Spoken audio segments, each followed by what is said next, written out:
Quando cair o teu inimigo, não te alegres, e não se regozije o teu coração quando ele tropeçar,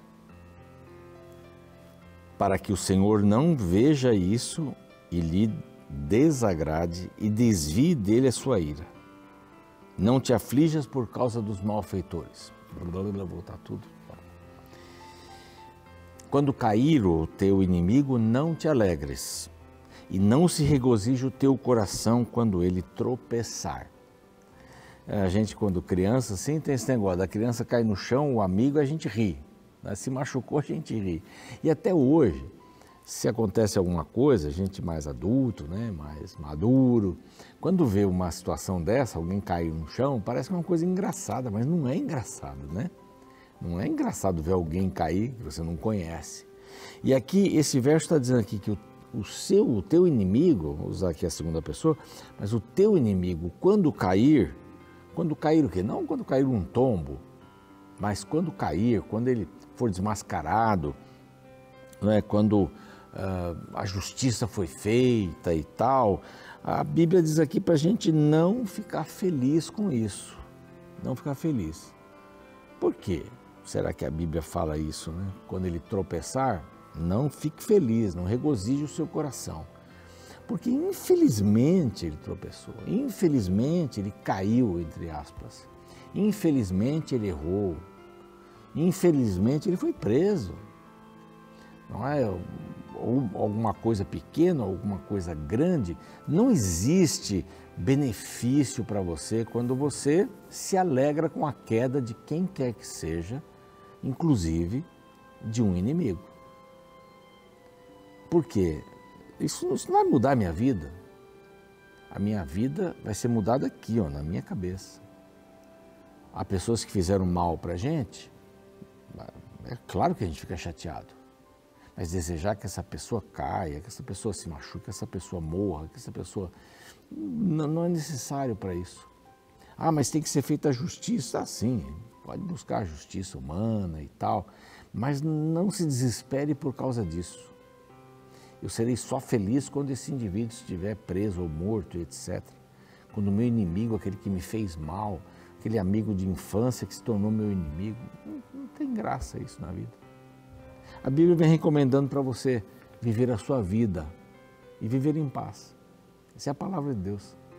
E este é o programa Reavivados por Sua Palavra aqui da TV Novo Tempo. Estamos felizes em nos encontrarmos, né, todos os dias às 6 da manhã na TV, com repetição às 3 da manhã do outro dia e às 11h30 da noite, de segunda a sexta. O único momento, né, o único período que é de segunda a sexta é o das 11h30. Sábado, domingo não tem o Reavivados nesse horário, mas os outros são diários. Então, acompanhe-nos pela TV Novo Tempo ou pelo YouTube. Já temos quase 500 mil pessoas inscritas. A última vez que eu olhei, estávamos em 484 mil pessoas. Olha, graças a Deus, para a honra e glória de Deus. Muita gente estudando a palavra dele. E a gente só é o conduto para isso, a Novo Tempo também é o conduto para isso. Nós estamos no Spotify, no Deezer, no NT Play. Convidamos você também para se inscrever ali. E os Anjos da Esperança que nos dão toda essa possibilidade de estarmos no mundo todo pregando o Evangelho, né, através das mídias sociais, da rádio, TV, dos cursos bíblicos. Nós temos esse privilégio de podermos pregar em português e espanhol. Eu quero convidar você para se tornar um Anjo da Esperança. Se você deseja assim, este WhatsApp aqui, é só você anotar, mandar uma mensagem, eu quero me tornar um Anjo da Esperança, e você vai ter todas as informações ali, tá bom? Graças aos Anjos da Esperança, essa revista pode chegar até você, 96 páginas, dando o melhor, o mais conciso, o mais didático sobre o Apocalipse. Bem feito, muito bem feito esse material. Basta mandar uma mensagem para este outro WhatsApp que aparece aqui, você vai receber pelo correio. Nós vamos para um rápido intervalo. Na volta, nós vamos estudar juntos o Salmo 110. Não saia daí.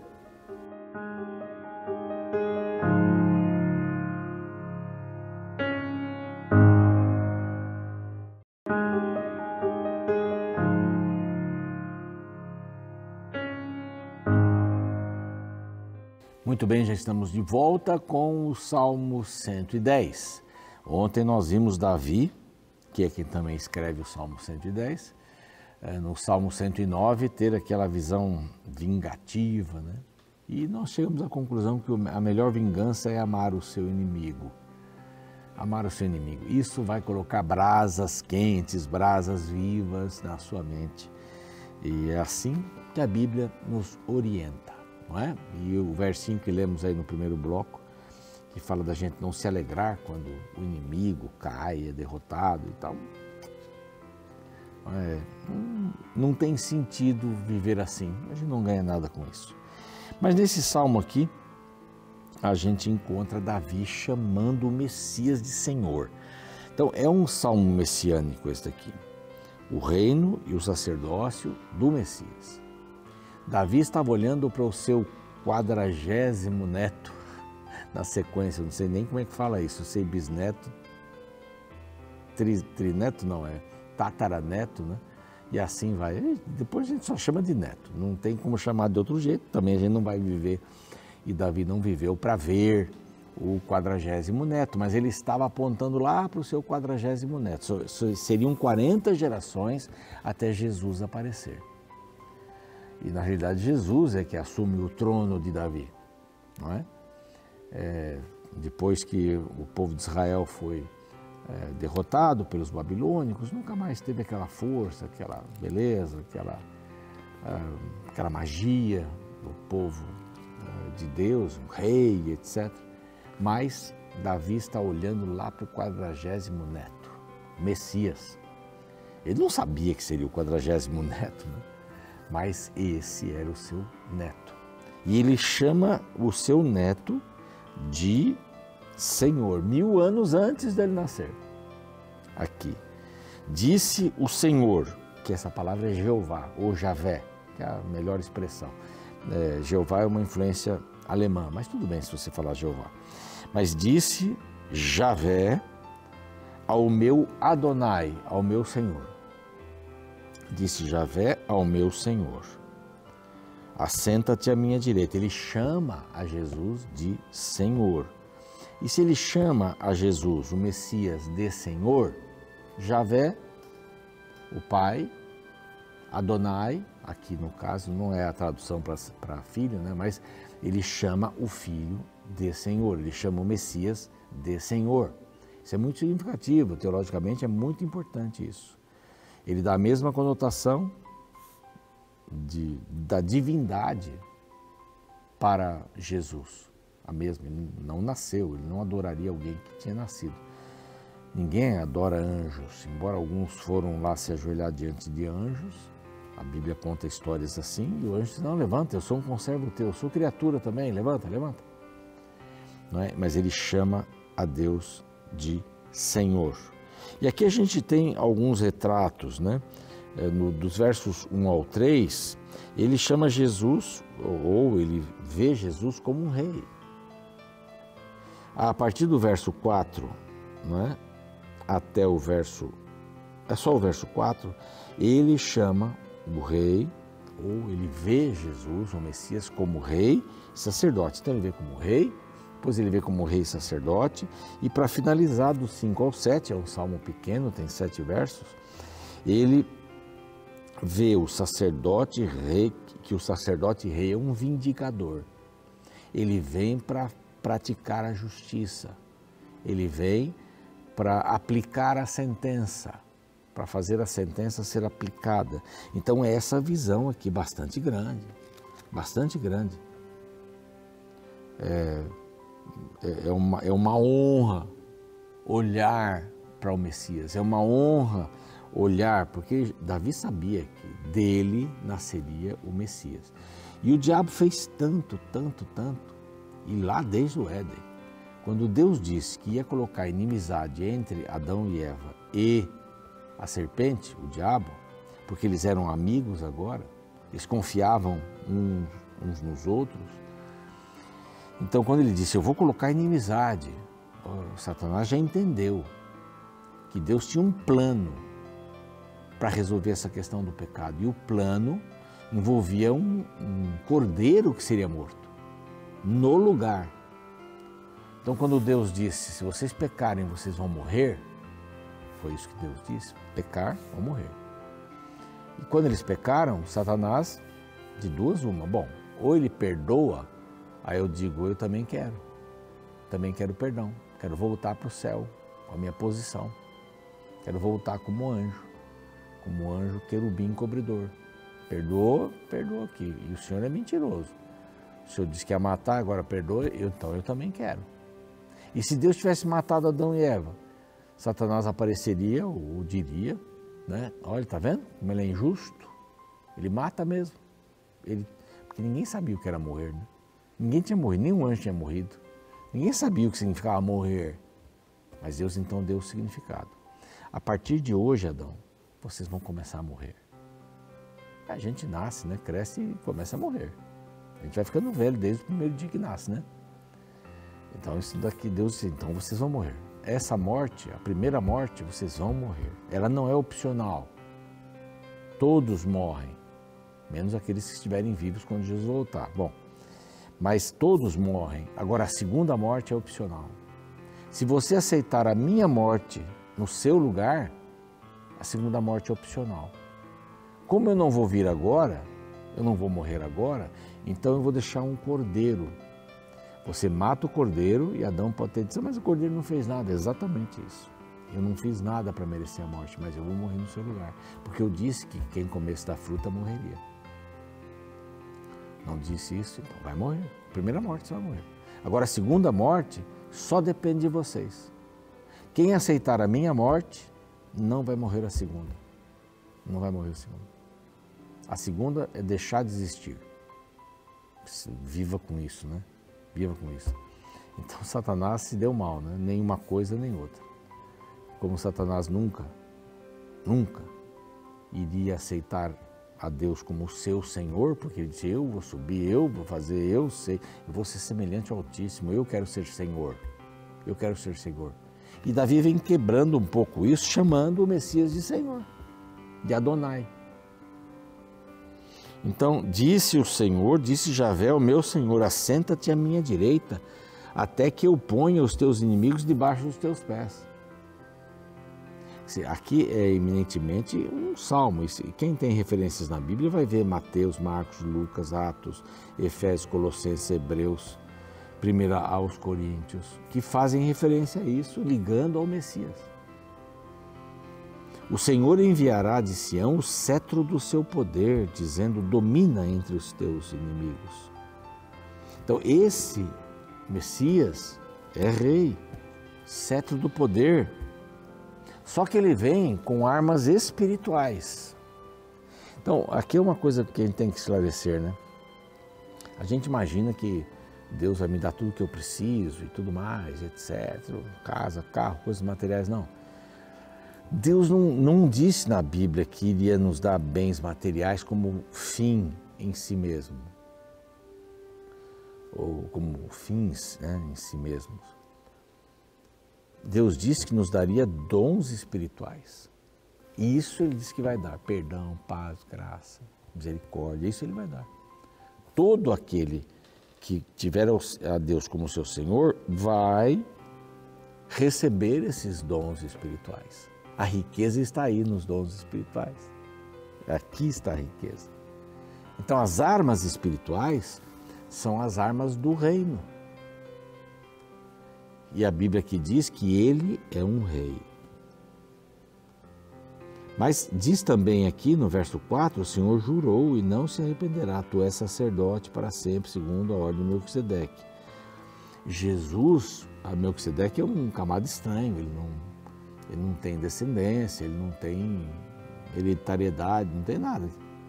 Ele representa aqui a divindade. Então, segundo a ordem de Melquisedeque, não é uma ordem humana. E nenhum rei foi sacerdote. Nenhum rei foi sacerdote.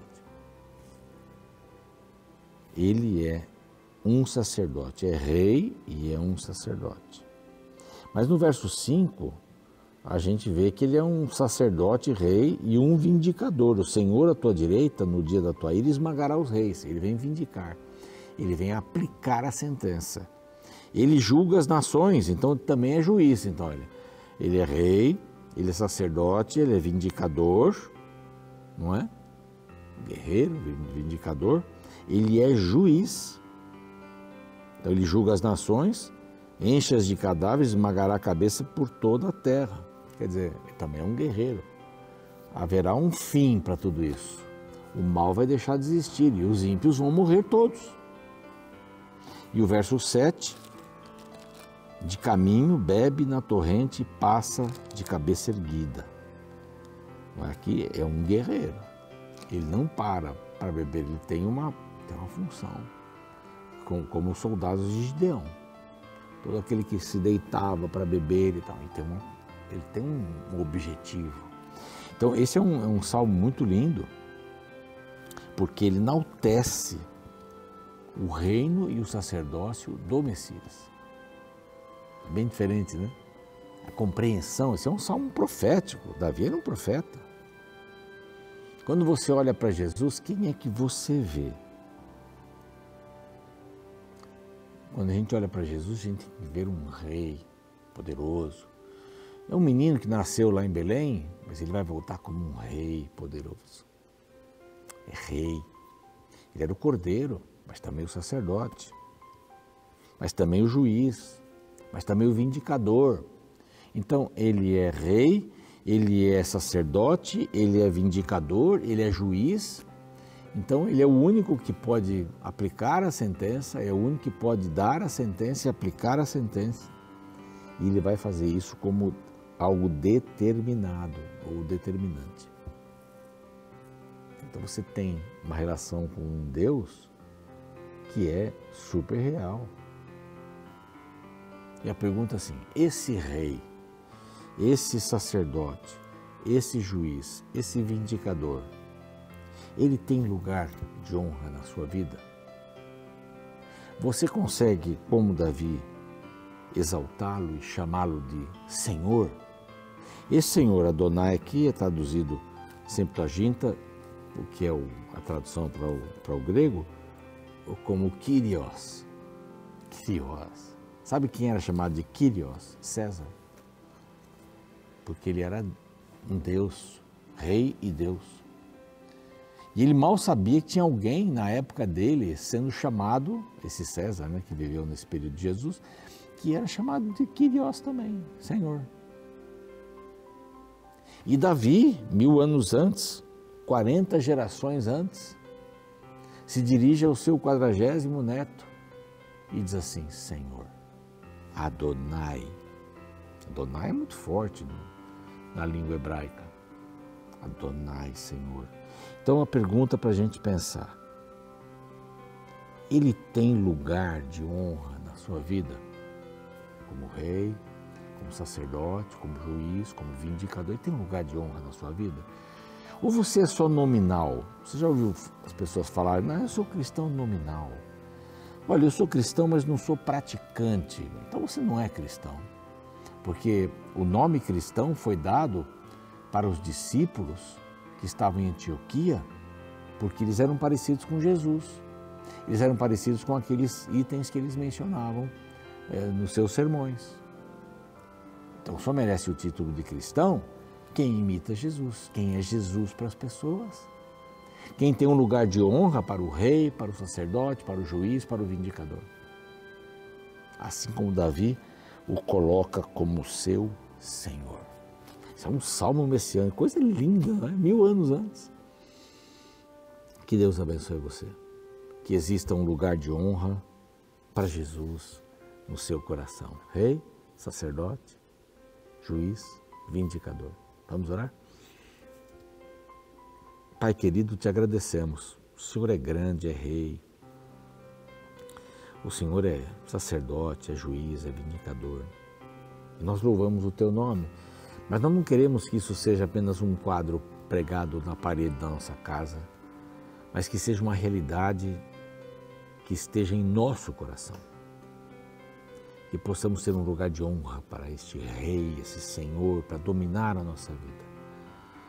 E sem dúvidas, quando o Senhor entrar em nosso coração e nossa mente, dominar a nossa vida, nós teremos um rumo sadio, seremos pessoas do bem e seremos Jesus para as outras pessoas que nos cercam. E é em nome dele que nós te rogamos isso. Amém. Você segue com o programa, eu volto amanhã com o Salmo 111. Espero você. Até lá, Deus te abençoe. As principais religiões do mundo estão à espera do Messias, do Salvador. O islamismo crê em um Messias mundial, o qual é mencionado 97 vezes no Corão como sendo aquele que traz paz ao mundo. O hinduísmo aguarda o Messias do Avatar Kalki, o qual combaterá a serpente apocalíptica e obterá a vitória final sobre o mal na Terra. O budismo aguarda a quinta encarnação de Buda, chamado de Maitreya Buda. Maitreya será o Messias que trará os princípios budistas sobre a vida e a sua realização inaugurará uma era de felicidade cósmica. Os zoroatras esperam pelo Saoshyam, o Messias Salvador, o qual trará paz para o mundo. O judaísmo conservador ainda aguarda o aparecimento do Messias prometido na Torá, o qual restabelecerá Jerusalém ao posto de capital do mundo. A base da crença messiânica dos judeus se baseia no Antigo Testamento. Em diversas passagens encontramos várias alusões ao Messias, dentre as quais destaca-se o Salmo 110. Este é considerado por muitos estudiosos a pérola dos salmos messiânicos. Ouça alguns versos. O Senhor enviará de Sião o centro do seu poder, dizendo: domina entre os teus inimigos. Tu és sacerdote para sempre, segundo a ordem de Melquisedeque. O Senhor, à tua direita, no dia da sua ira, esmagará os reis. Ele julga entre as nações. Embora grande parte das religiões mundiais, inclusive uma parte dos judeus ortodoxos, ainda aguardam a chegada do Messias, o qual trará salvação para nosso planeta, os cristãos acreditam que ele já veio. Sim, o tão aguardado Salvador já pisou neste mundo e inaugurou sua obra de salvação da humanidade. Mas a ironia que a Bíblia apresenta é que, apesar de todos saberem que ele viria, ninguém havia se preparado para recebê-lo. Ninguém tinha preparado um lugar para o seu nascimento.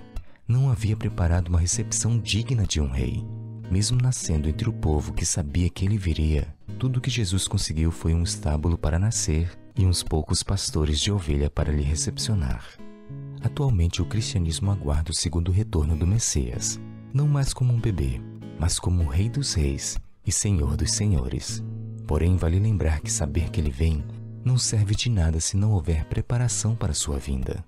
E a Bíblia já nos alerta que justamente esta será a grande tragédia da segunda vinda de Cristo. Ninguém será pego na ignorância.